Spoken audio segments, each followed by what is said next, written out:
Hi, guys. Welcome to the chat. I'm a little bit early tonight. It's only 8:43, and I was supposed to be beginning at, I think it was 8:45. But I figured since I'm already talking to some of you in the chat box, and there's always some kind of technical difficulty, I figured that I would go ahead and just get started. So, thank you for coming to the live chat.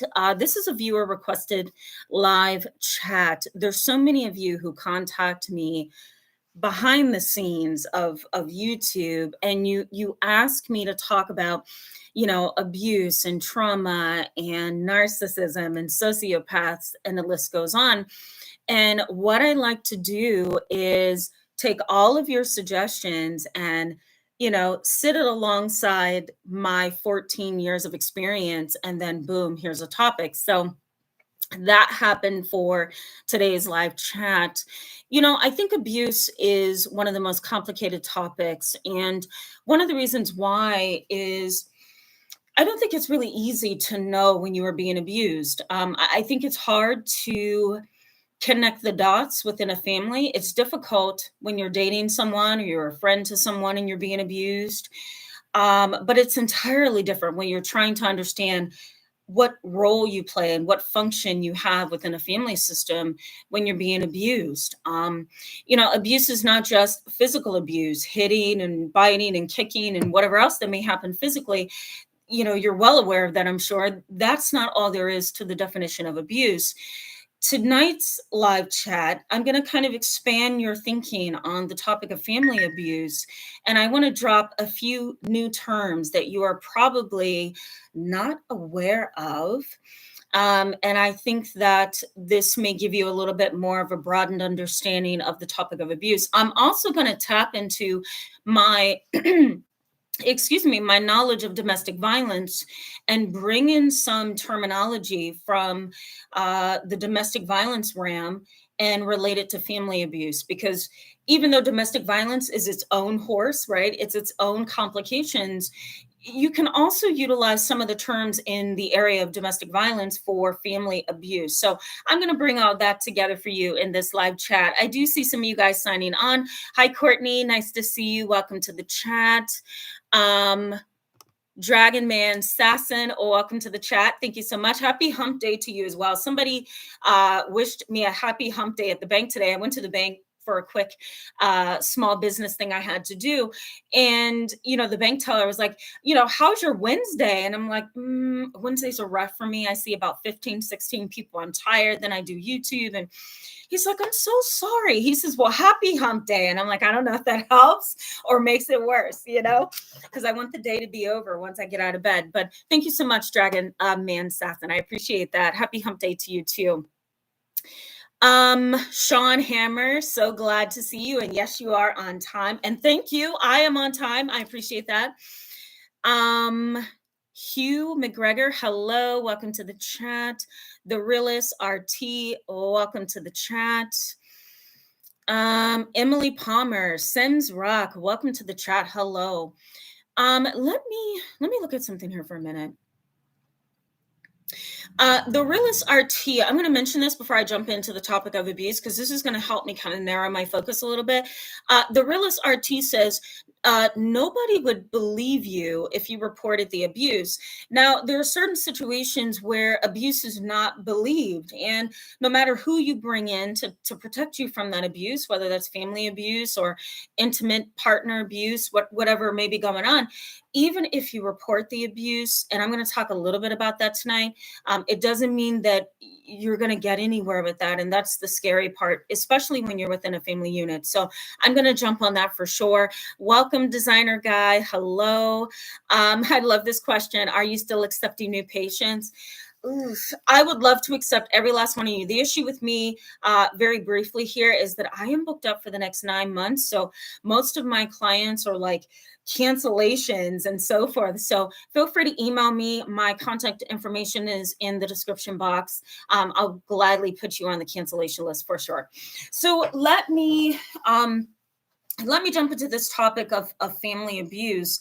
And I'm going to start off with a new term. And this may be something that you have heard of before, maybe not. The term is coercive control. So these are the signs that you have been abused within your family. Coercive control. Can you imagine what that is? You're being coerced, but in a controlling way. So here's basically what it is. Coercive control is basically subtle oppression. It's manipulation.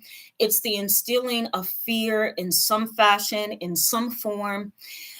It is taking a situation where you are most vulnerable, where you are most needy, and using it against you in a very subtle way. An example of this would be, I'll give you a little bit of a bizarre example. An example of this would be, let's say you are a millionaire and you have a lot of money in the bank. Your name gets around town. Everybody knows you have a lot of money. Unfortunately, on your way into your home, you notice that something looks in the house. It looks like it's been broken into. You end up getting robbed by two individuals who broke into your home. They sit you down, tie you up. God forbid, but things like this do happen. They sit you down, tie you up, and say, look, okay, I don't want to make this difficult on you, and I don't want to make it difficult on me. So we're going to play nicely. Okay, this is how abusers talk with coercive control. And then they start explaining to you that if you don't take a certain amount of money out of the bank, if you run to the police, if you try to get anybody else involved, that life is going to be difficult for you. They're going to post something on your social media that's under your name, or they're going to somehow reveal some secret that they found out about you. Or they're going to tell some kind of lie on you that could possibly appear true in the eyes of other people. That's a bizarre example of coercive control. It's this really sneaky, subtle oppression. It's ongoing as well. And there's this instilling of fear. And it's not really open where other people can see that you are being controlled. It is between you and that abuser. Let me give you a little bit more of a personal example, perhaps. Let's say, your mom and your dad were married for 45 years. You happen to come home and you walk in on your dad having an affair. Your dad does not want you to tell mom that you caught him with another woman. So what does he do? Well, he tells you that, he's going to stop supporting you financially if you end up telling mom that you caught him with another woman, or, he's going to stop watching your children if you tell that he had an affair, right? Or he's not going to buy you that car he promised you when you turned 30 or 31, right? So that is kind of like, coercive control. I'm going to do whatever I need to do in a very oppressive and yet subtle way that nobody else is going to see that I am controlling you. Excuse me. It's just between you and me. Another example, sexual abuse, right? A family member is abusing you, and so that they don't get in control or get into trouble is what I'm trying to say, guys.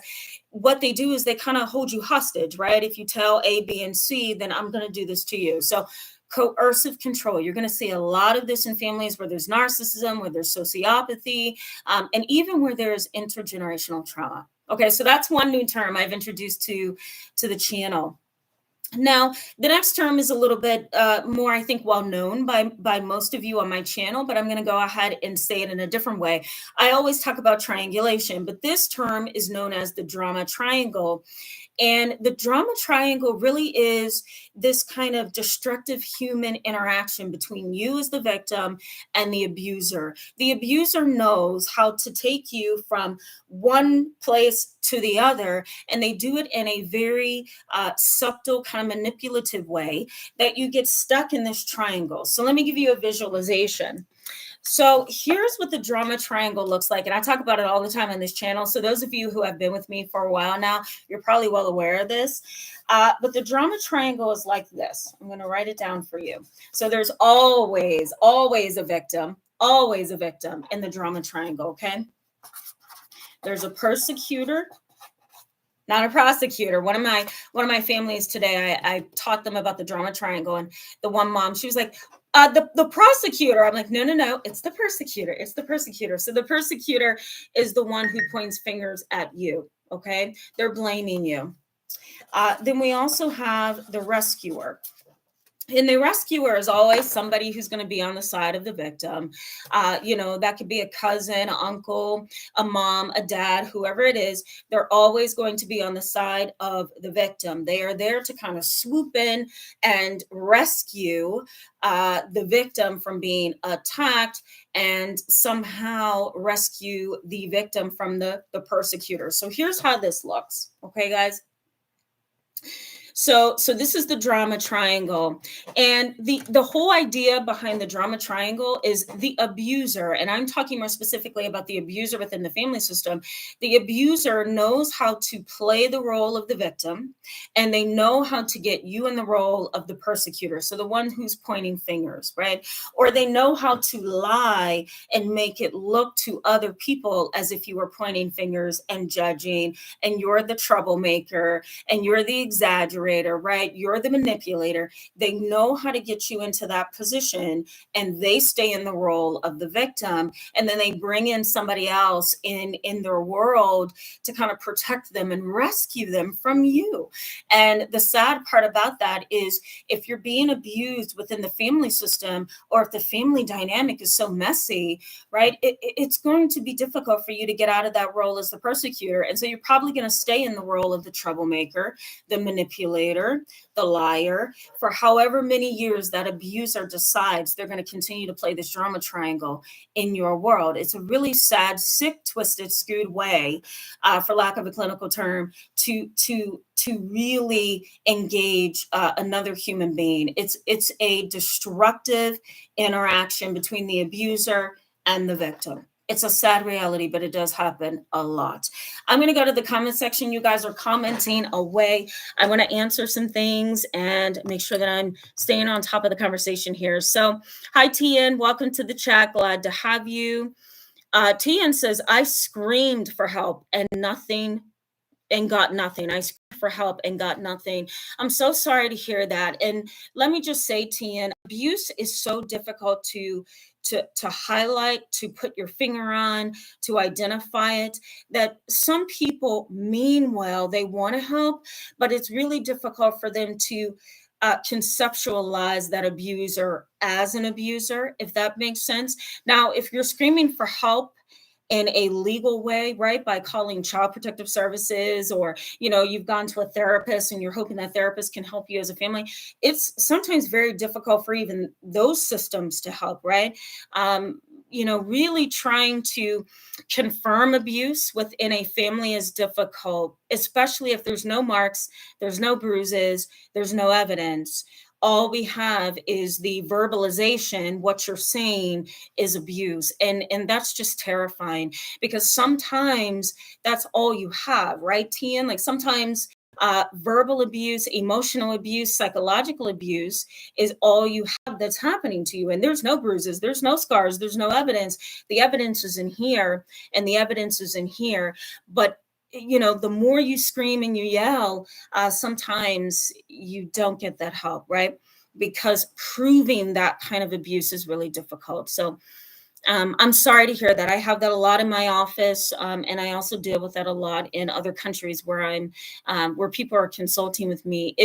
I think it's a worldwide issue. Abuse is just really difficult to get help with. It's not impossible. It's just really difficult. The realist RT says they wear the mask so well. They do. They do. And if you have a narcissistic or sociopathic abuser, they really wear the mask well. They really wear it well. They know how to hide, and then they know when to take it off. And that's the scary part. I've had in my history within the field, fathers who have sat right in front of me for months and sometimes years and look like doting, loving dads, until I realized that maybe the kid was being sexually abused by dad for many, many years, or maybe the mother was, tying her kid up in a room. I had a really terrible case when I first started as a therapist. I'm going to say 13 years ago, 12 years ago. And I was an intern in a hospital, a psychiatric hospital, and a family came in, and the child tried to, kill himself because his mom tied him up to a basement radiator and hoped that he had burned to death, hoped that he had gotten third degree burns from that. She was very psychotic, not really well. But when the kid came to my office, he was so afraid that he didn't say anything. He didn't want to report the abuse, although I clearly saw it with my eyes. So I had to report it to Child Protective Services. The sad part is Child Protective Services said, we're going to get mom some therapy. You have the child as a therapist, and we're just going to leave it at that. Good luck. And they pulled out of that case, and the kid is now a 42-year-old man. Well, he was 18 at the time, so he's about he's either about 40, somewhere around in there. I'm probably way off in my numbers, but he's a grown adult and he's still struggling with that trauma. It's horrible. It's horrible. So sometimes you scream for help and no one is there. Sim Rock says that's what hurts the most. Being abused sucks and changes you, but not being believed is the devastating part because you expect more. Absolutely. We expect somebody to jump in and say, we're going to help you, we're going to rescue you. And it doesn't happen. Absolutely. Emily Palmer says people mainly don't believe because the abuser knows how to switch character when around certain people. Absolutely. Yep, I agree, Emily. Sean says for a child of an emotionally unavailable parent, it's like the opposite of the kid who says they see a ghost. You can't say your parent is absent because they are present, just not engaged. Oh, yeah, definitely. And let me just say, Sean, that abuse can happen with emotionally detached and unavailable parents, right? Permissive parents who take their hands off the steering wheel and kind of let the child raise themselves, right? Or if you're an adult child, right, you need mom or dad to step in and help you with certain things. And they say, nope, you're on your own, right? I'm just going to sit over here and read my magazines and watch Days of Our Lives. Those kind of disengaged parents can be emotionally and psychologically abusive. And that's the scary and sad part. I wanted to add that in there as well. They can be abusers as well, emotionally unavailable parents. Nancy Wilson, nice to have you. Thank you so much for coming. Nancy says, I have too many toxic members and manipulative members. Yes. Yeah. I just spoke with someone today about their manipulative family members. And some of them are very, very verbally and emotionally abusive.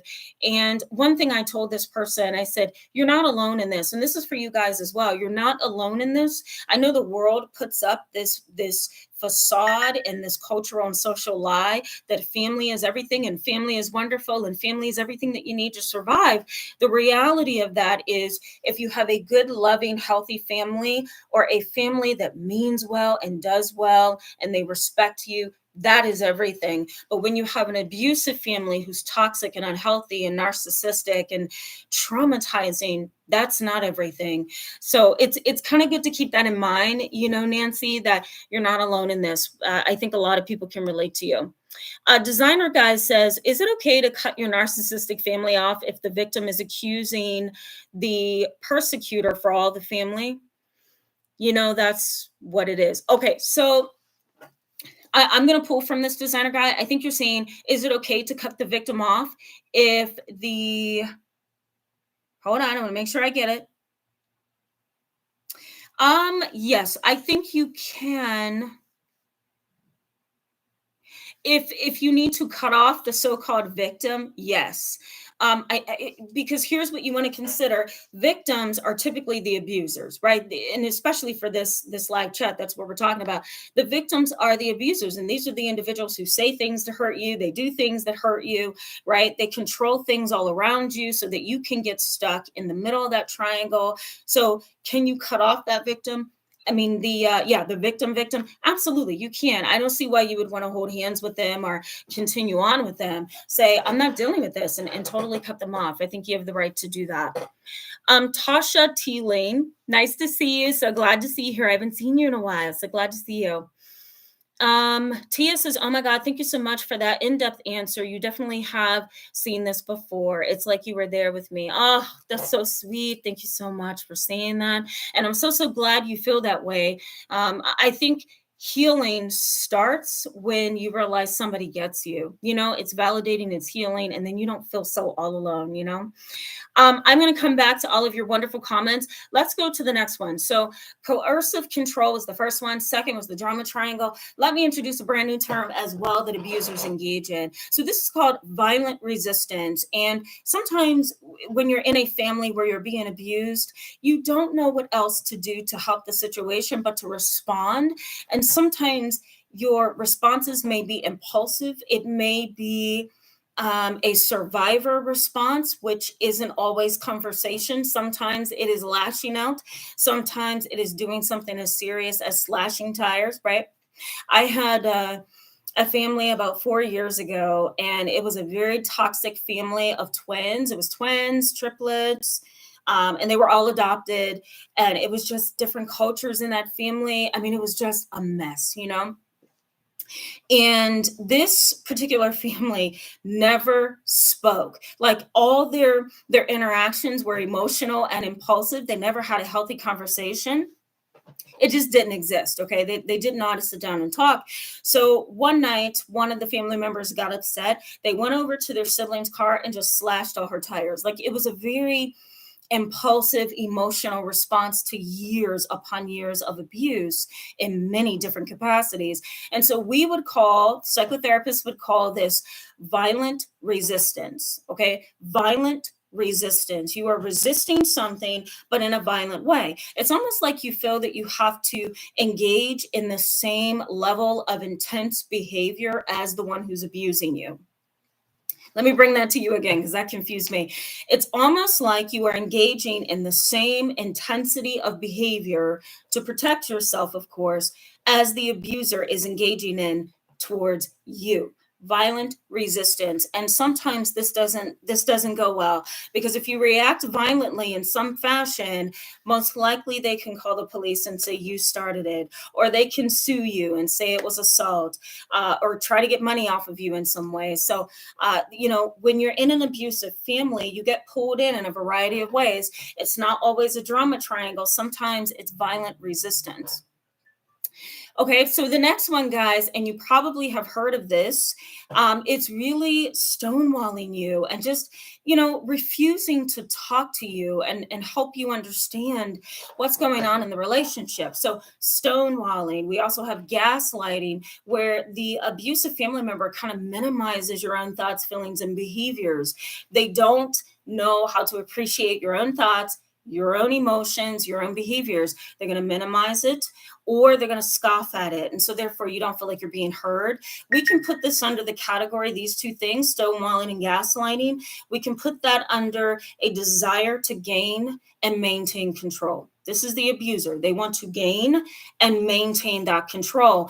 And in order to do that, they have to stonewall you. It's almost like a position of dominance when they refuse to talk to you. It's saying, I'm disengaging, and so therefore I have the control. Now you're waiting on me because I'm stonewalling. I'm sitting right here until I get ready to move. So it's a move of dominance. That's really what they're trying to do. Gaslighting, it's really another move of dominance. They want to minimize you. I also think too, denial and pathological lies within an abusive family, that's also a dominating role that's there to gain control and maintain it, right? Pathological lying is compulsive lying. It's lying over and over. And maybe you have been the victim to that family member who's engaging in lying. I don't know. Let me know in the chat box if you have dealt with pathological lying within your family. I certainly have. And I don't even know why my family wasn't aware of this term, pathological lying, but they weren't. And when I observed the pathological lying, I began to do my research. I was really young, maybe 15, 16. And at that time, it was a bunch of stuff online under pathological liars. And I realized that pathological lying over time, and when I became a therapist, I learned even more that pathological lying is almost like a position of dominance, because they know the truth, you don't. And so they're kind of pulling you along and stringing you along and turning things around and maybe getting you confused in your own mind and in your own heart. And that's a position of control as well. Denial is a little bit of a position of control and dominance as well, because if they don't have to face your reality, then they can live and be happy in the ways that they want to. Keep in mind, abusers are selfish. Some of them are even clinically narcissistic. So they're going to always look for some way to be up here and put you here. We have literally one more category. So let me go back to the chat box. I want to make sure that I'm answering questions. I think this is the most educational piece of the live chat, guys, is being able to communicate with you and hearing your stories. So let me go back to the box. Designer Guy says, I feel guilty for wanting to cut mine off, but I know exactly what's going on. I had different family members calling me to tell me how I should treat the victim. Right. And so what it sounds like, Designer Guy, is you're kind of being attacked. And it may not be necessarily attacked in a way that everybody would agree you're being attacked. So it may feel like to them, we're just trying to help you see things from a different point of view. But to you, it feels like you're being attacked. Honestly, I would have nothing to say to them unless you plan on having a relationship with the victim. You don't need the entire family jumping on you. And some people have to make that very clear. You may have to pick up the phone and say, you know what, we're not going to do this. We're all adults here. And I know you've been talking to the victim. I don't appreciate how all of this is making me feel. So that being said, I need my space. I'm not going to communicate with you. And when I'm ready, I will reach out to you. That might be a nice, way to kind of put them off. Or guess what? Just don't answer. Completely get lost, right? Go off the radar. Don't even answer them. Don't answer their texts, their emails until you come to a place where you feel, okay, I can handle this, I hate that. I so hate that. When something goes wrong in a family and then everybody else in the family like jumps on you and they want to talk to you. It just feels like abuse. It's not okay. It's not okay. Okay, Nancy Wilson says, my grown daughter is very good at wearing a mask around me. A person, body language doesn't lie. Yeah, body language doesn't lie. One of the things I look for in psychotherapy when I meet with someone for the first time is body language. They may be giving me fantastic eye contact. They may be saying all the right things to me, but sometimes if I find the person's body language is not mixing with the eye contact, or it's not mixing with what they're telling me, then I know something else is going on at the foundation. I highly respect body language analysts. I think they're very interesting. I do have a book on body language. I'll try to post it in the description box below, where there are awesome pictures and there's labels. So you can start to study body language yourself. I think it tells us a lot about humans. It tells us about what's going on in here and in here without us having to be so, what's the word, blatant and ask what's going on, right? You can kind of observe what's going on by body language. Hi, Sam. Glad to have you. Glad to see you. I'm going to mess this up. I think it's Cian Henry. Hi, glad to see you. Yeah, good to see you too, Tasha. I don't even know. Do I want to read this?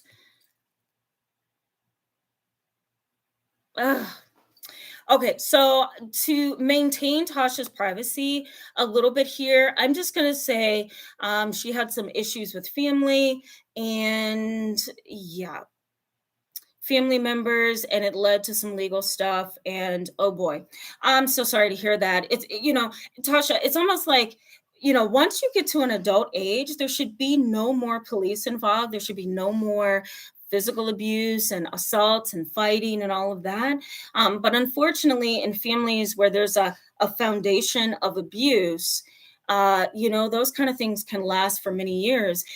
I'm just going to make a suggestion here. The first thing that you should be asking yourself is, do I want to go through this ever again? And if I don't, what do I need to do? Like, what's my next move to get out of this? Because you don't deserve that at all. So I'm glad you're okay. Sunflower Heather, nice to see you. Welcome to the chat. She says, just left a seriously bad relationship last week. Oh man. So this live chat was timely, right? I'm sorry to hear that, number one, and yet at the same time, I'm glad to hear it because if it was a bad relationship, you needed to say goodbye. Sometimes, and I'm going to mention this because somebody else asked me to comment on this in a previous video. Sometimes the abused seeks out an abuser, and it's almost like it's like a cycle or a pattern of behavior in the life of the victim, right? Because quote unquote, you're the victim because you've been abused within your family. And so sometimes you get so used to that dynamic that you begin to reenact that in your adult life. You begin to kind of re-trigger. That's another way to put it. Re-trigger those patterns in your adult life that you had maybe when you were younger. And so then you grab onto those abusive relationships. And I'm sure, Sunflower Heather, you were trying to figure out, why did I even get into this and how, right? And if that's the case, keep in mind that if there's an abusive history, then there's most likely going to be somebody in your future that you're going to latch onto. It's a really sad cycle of abuse. Let me also mention here too, you guys might want to Google the power will. It's the power and control will. What that does is it gives you an overview of what happens in abusive relationships by, step by step. I think I have it in the description box. If I don't, I will post it, but it's the power and control will. That might be helpful to you. Sam, nice to see you, Sam. Sam says, I have a super hard time feeling empathy for my own trauma. Have you ever heard of this? I don't identify with it. Like, I feel my trauma isn't bad, but I essentially never had parents and raised myself. My God, Sam. First of all, I'm so sorry to hear that. It sounds to me as if you're numb. So you have trauma, but you don't associate with the trauma because somewhere you've cut yourself off from associating with it, perhaps, and that's just a long stretch of a possibility because I don't have your full story. It could also be that maybe it isn't trauma for you, but it's more so just a huge disappointment, or sometimes it's a hole in your heart. There's a void of those parents, and it doesn't necessarily mean that it's childhood trauma or trauma because of a certain kind of a parent. Or let me go to the next one. It could be, or it could just be that you're numb, right? That you've pushed memories back, you've pushed them into your history, you've completely detached and dissociated from that trauma because it's so much easier to exist that way. Sam, you're the only one who can say, you know what, that's the one, So yes, I have heard of it. And the list goes on for why so many people don't identify with their trauma. So I might do a video on that, so stay tuned for that one. Okay, Nancy Wilson says, I'm done being treated like a walking ATM by my child. Oh my goodness, I think that says by your son. I have helped him out too many times. Oh, yeah, that's a hard one. And here's why, for the rest of you, if you don't have kids or you don't know this dynamic, this is hard because parents feel like they should be helping, right? And so it's hard to kind of cut your children off when you feel like you should be helping. So, Nancy, that's a hard spot. Anytime I get something like this in my office, I really do kind of like push it away from me because I don't want to ever tell a parent not to help their child. Now, if the child's a substance abuser or they're really manipulating you, then you do need to back away, Serena or Serena, I need to get better at this. I'm so sorry. And I do not mean it in a personal way. I think it's Serena Tari. She says, so what does it mean when a 4-year-old engages in gaslighting behavior? Oh my God, that's a good one. Okay, let me give you something it might be. Number one, he may be naturally a gaslighter. He's 4 years old. He's a normal kid. Number two, maybe he's seen his parents do it. He learned and picked up on that. I don't know. And number three, he's a future psychotherapist. Like, I don't know what to say to that one. He's 4. Like, that's amazing. Some 4-year-olds, I do 4, 5, and up. So I have some 4-year-olds, they come in and they sit on the couch, they cross their leg and they're ready to have a full conversation with me. And I'm like, you've been here before. You've had a past life or something. Hi, Christina. Glad to have you. She says, I have been abused by both my parents. Let me just say before we jump into wrapping up the content here, that sometimes if you have an abusive mom or you have an abusive father, it's so hard to kind of unravel yourself from that abuse over time, because you've had both people that you've trusted in your world harm you and abuse you and go against you. And so then how do you trust, right? If you can't trust both parents, then who do you trust? So I'm sure you've had this rocky road of, you know, do I trust? Do I not trust? Should I trust? You know, there's probably some trust issues in there somewhere too. I have trust issues. My mom was a fantastic parent. My grandmother was fantastic. But I do have this internal undercurrent. Should I trust you? And most likely that's because of my profession, but it's also my own trauma over time.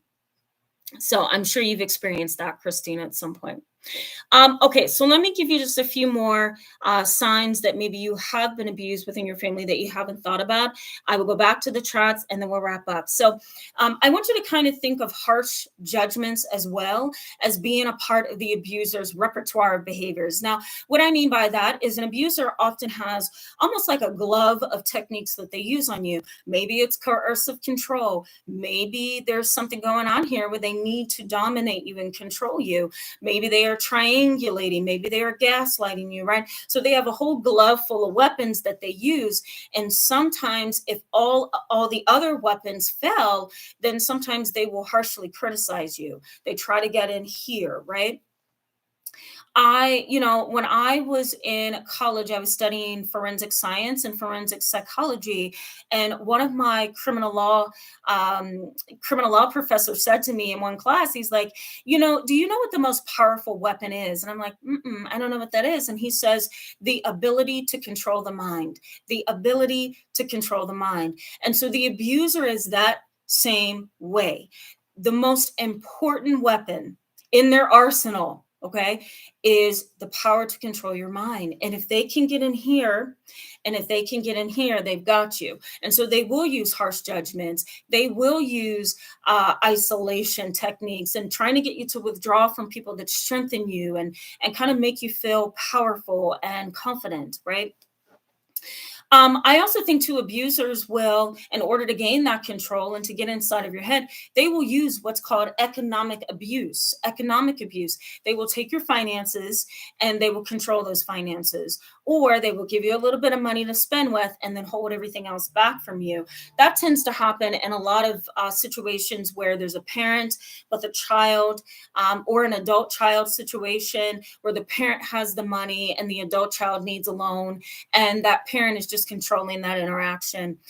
Sometimes this happens in situations with grandparents as well. You're an adult child, you go to your grandparent for a loan or for money, and they just control you every step of the way. If you've needed a loan from this abuser, they will often bring it up over and over again. It's economic abuse. This is how they function. This is just who they are, right? So this is a part of their arsenal to dominate and control you. There's also what's known as excessive autonomy. Excessive autonomy. Now, that's the last new term I'm going to introduce tonight. Basically, what that is it's an absent person. You're being abused by the individual who is constantly absent from your world in the ways that they should be present, right? So let me clarify that. Let me give you an example. So let's say you're being abused by your mom, you're an adult child, you really need your mom to be present for you at your wedding, during a doctor's appointment, during childbirth, whatever's going on in your life, you need that mother to be a part of, and yet she fails you every single time you ask her to be a part of your life. Every single time that you ask her to be there, she fails. Excessive autonomy. She is not making a commitment to you whatsoever. So this is a topic, guys, that's just so complicated, and it's sad. And I'm just sorry that most of you guys on the chat have experienced this. I have so many clients that are experiencing this.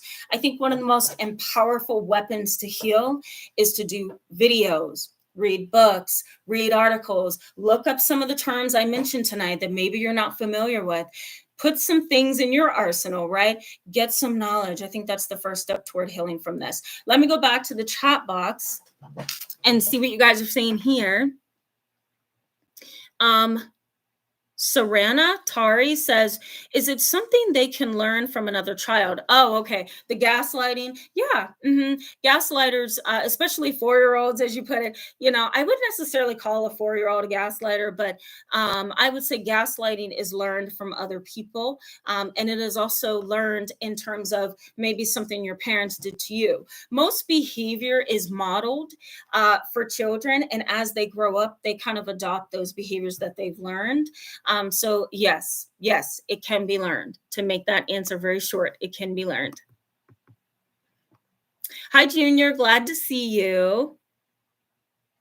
Okay, guys, I may have gotten a little darker. My light went out, so I'm so sorry about that. Yeah, hope all is well with you as well, Junior. Nice to see you. Nancy says, my son was the first person I called when I became homeless back in 2021. Ugh. Ay, ay, ay. I'm so sorry. I have a family member that went through homelessness at one time, and just watching it and trying to support her during that time, and just be there with her was just detrimental, just to my own heart and mind. Like I couldn't believe all the things that she went through. So I'm sorry to hear that. Nancy says, I needed somewhere to crash. He avoided most of my calls and sent me to voicemail each time. Ugh, yikes. I really do believe that what goes around, or I always get this messed up. What comes around, what goes around, comes around, right? That none of us in this life is going to get away with wrongdoing. I just believe that. It may appear that way, right? If we look at the surface, sometimes our enemies, our abusers, those who hurt us, it looks like they're getting away, but not all the time. And so I do believe that the trauma that they have caused, the detrimental environment that they have surrounded you with, the abuser, I do believe that they are going to feel that same pain at some point on this journey. Sean Hammer says, my sister is the golden child in my family. I don't remember asking for anything since I left home, except last year when I asked to be heard and got shut down and given an ultimatum the next day. Wow. It sounds like, Sean, your family isn't really good at open communication. Maybe that's why you got shut down. I don't know. Or maybe your sister knew you were going to, I don't know, say something she wasn't ready to hear. I don't know. It's just horrible. I'm sorry to hear that. Kat Ness, welcome to the chat. So glad to have you. She says, my mom does that stonewalling thing. Then she will not talk about it ever. How should I handle this? Okay, let me stop there because I think you have more to say there. So how do I handle this? You have a stonewalling mother, refuses to talk, and then acts like nothing ever happened. Here's what I say. I would go to your mom if you feel that it's worth it. And I would say, Mom, I'm the kind of person, I need closure. When we clash or something happens, it's not okay. Even if you've learned that this is a good coping skill for you, it is not good for us to clash, not talk, and then act like nothing's ever happened. I don't function that way. And so I need us to kind of talk about it so that we can move past it. That might be a nice way to bring it up. If you don't think it's worth it, don't even go there. Just leave it alone. Play her game, right? So if she's a narcissist, if she's a sociopath, do it her way. But if you want a relationship with your mom, and or you feel like you need to be talking about what has happened, then go ahead, bring it up. I'm the kind of person, I need closure. I need us to talk about what happened so we can move past it. That might be a good way to do it. That's a hard one. So you go on to say, I tend to go to my parents' house to bring my dad things or help him. She's a total nag to my father. Oh my God, that is so hard. My great grandmother was a nag to her husband, and she literally gave him a heart attack. She literally gave him a heart attack because she just nagged him and nagged. I'm sorry, guys. She just nagged him and nagged him. And my great grandfather would say, Susie, that was my great grandmother. He says, you need another mouth for all those teeth, or you need another mouth for all those row of teeth. So Really, what he was saying to her is, you talk so much and nag, nag, nag. You need a whole other mouth with a whole other set of teeth, you know? So sometimes that nagging and nagging is a personality disorder. Maybe she's narcissistic. I don't know.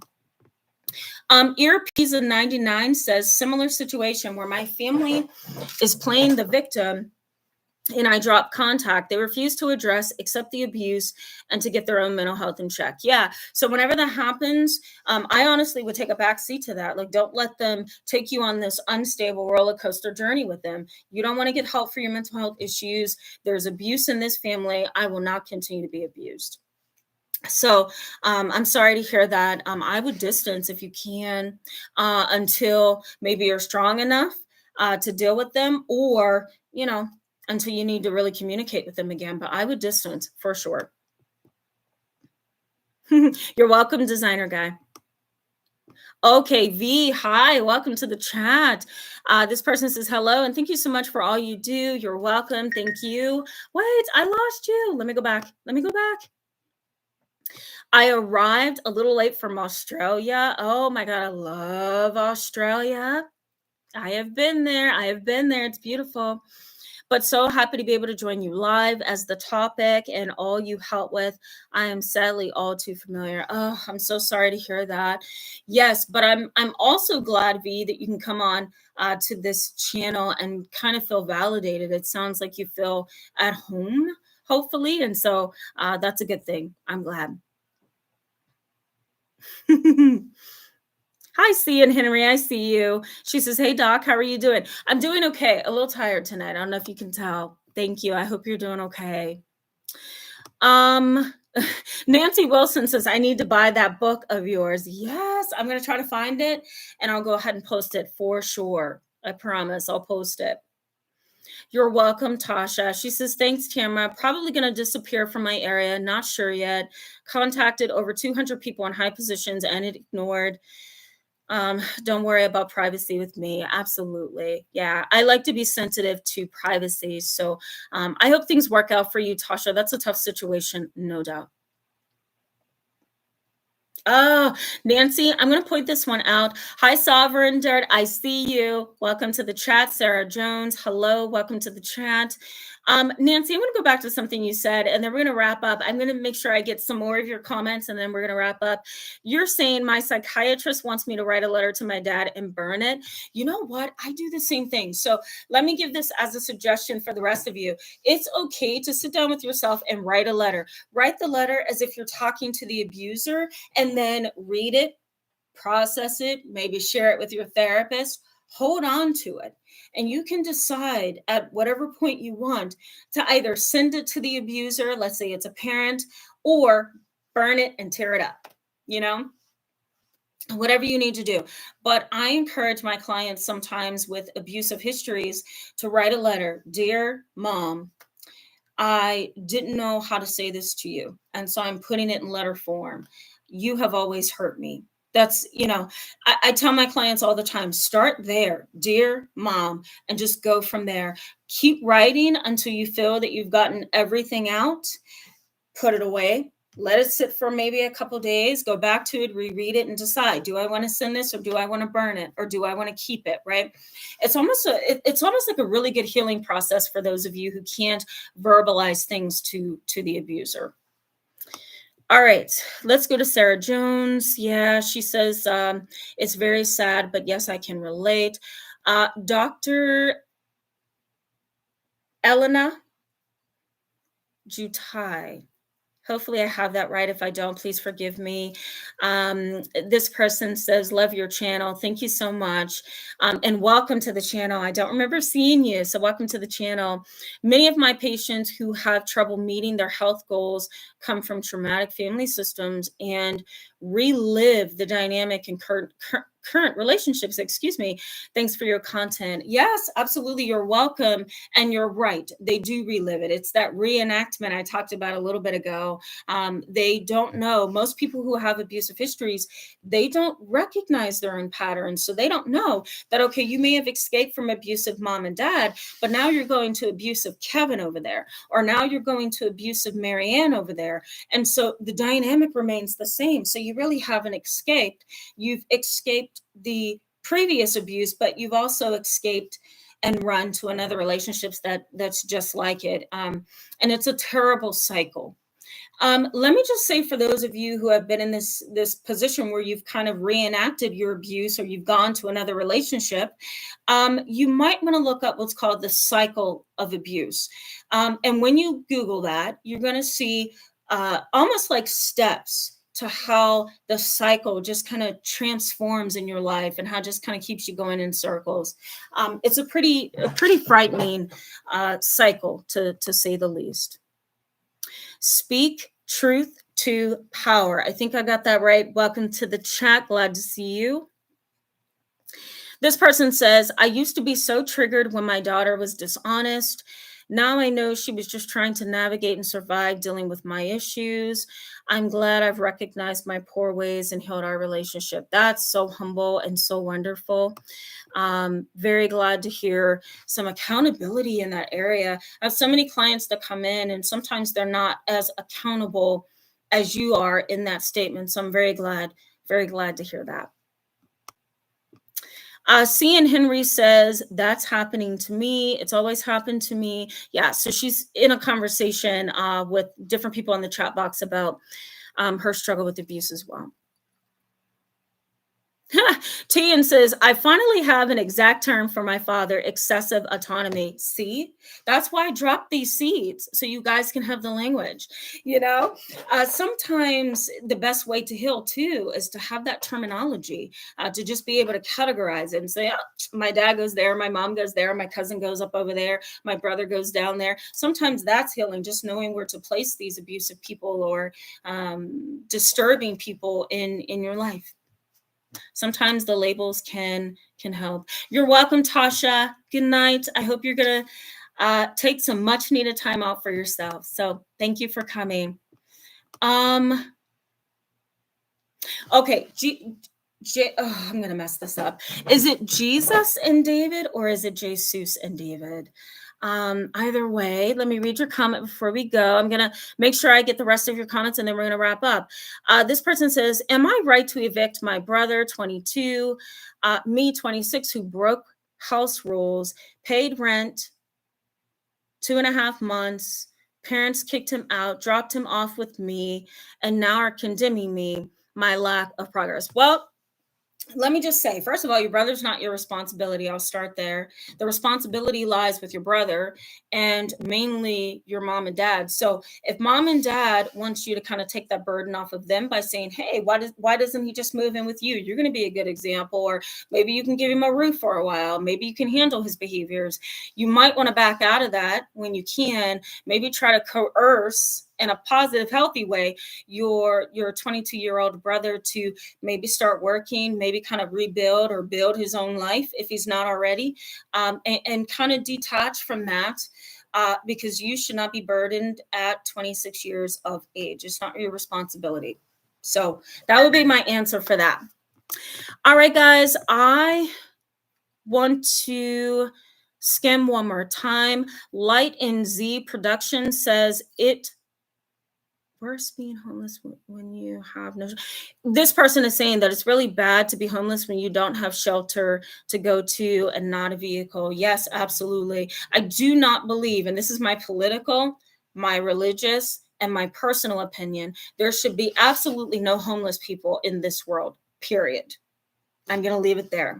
We might have a debate at one point, but I don't think there should be any homeless people in this world ever. Hi, Vince. Vince says, I'm always late. Vince, you are the best. Any live chat that I have, I scroll through all the comments, and you're the only one that says, am I late? Am I late? I love it. Just know I love you for that. That's so cute and so honest. I love it. Vince, I'm not sure because it doesn't tell me when you signed on. So I really don't know. I'm sorry. But go ahead and do the replay. It's going to be live. Do the replay. Katness says, thank you so very much. You're welcome. You're welcome. All right, guys, I have to get out of this office. I have a drive home. I'm going to answer Gwen. Gwen Olson, I'm going to answer you before we go. Gwen says, when your mom says, I did my best after you confront them and you know it's a cop out for their abuse, I am so tired of the empty can responses. Well, some parents do try to kind of, what's the word, minimize their responsibility by saying, well, I tried my best. Okay, you did try your best, but now I'm telling you that you've hurt me, you've abused me, you've done all these things to me. Can you just pause for a minute? Don't think about what you're going to say next. And please don't give me a canned response. Just say, I am sorry. I've done this to you. I mean, Gwen, you may have to bring that up with your mom if you feel like it's worth it, and explain. It feels like a canned response. And that hurts me. Now, if your mom isn't capable of being accountable, then that's going to have to be some work on your part, right? Because there may be some acceptance of that on your part that needs to happen. But this is just purely speculation based on me not knowing you, but I would take one or two of those approaches. All right, guys, thank you so much for being with me, in this live chat tonight. I'm so exhausted. I'm on my way out of this office. Thank you so much for all your comments and always being just engaging during the live chats. I think that's what makes these live chats so successful for all of you on the channel. Bye, guys. Love you. I see your comments. I will see you very, very soon. Bye-bye.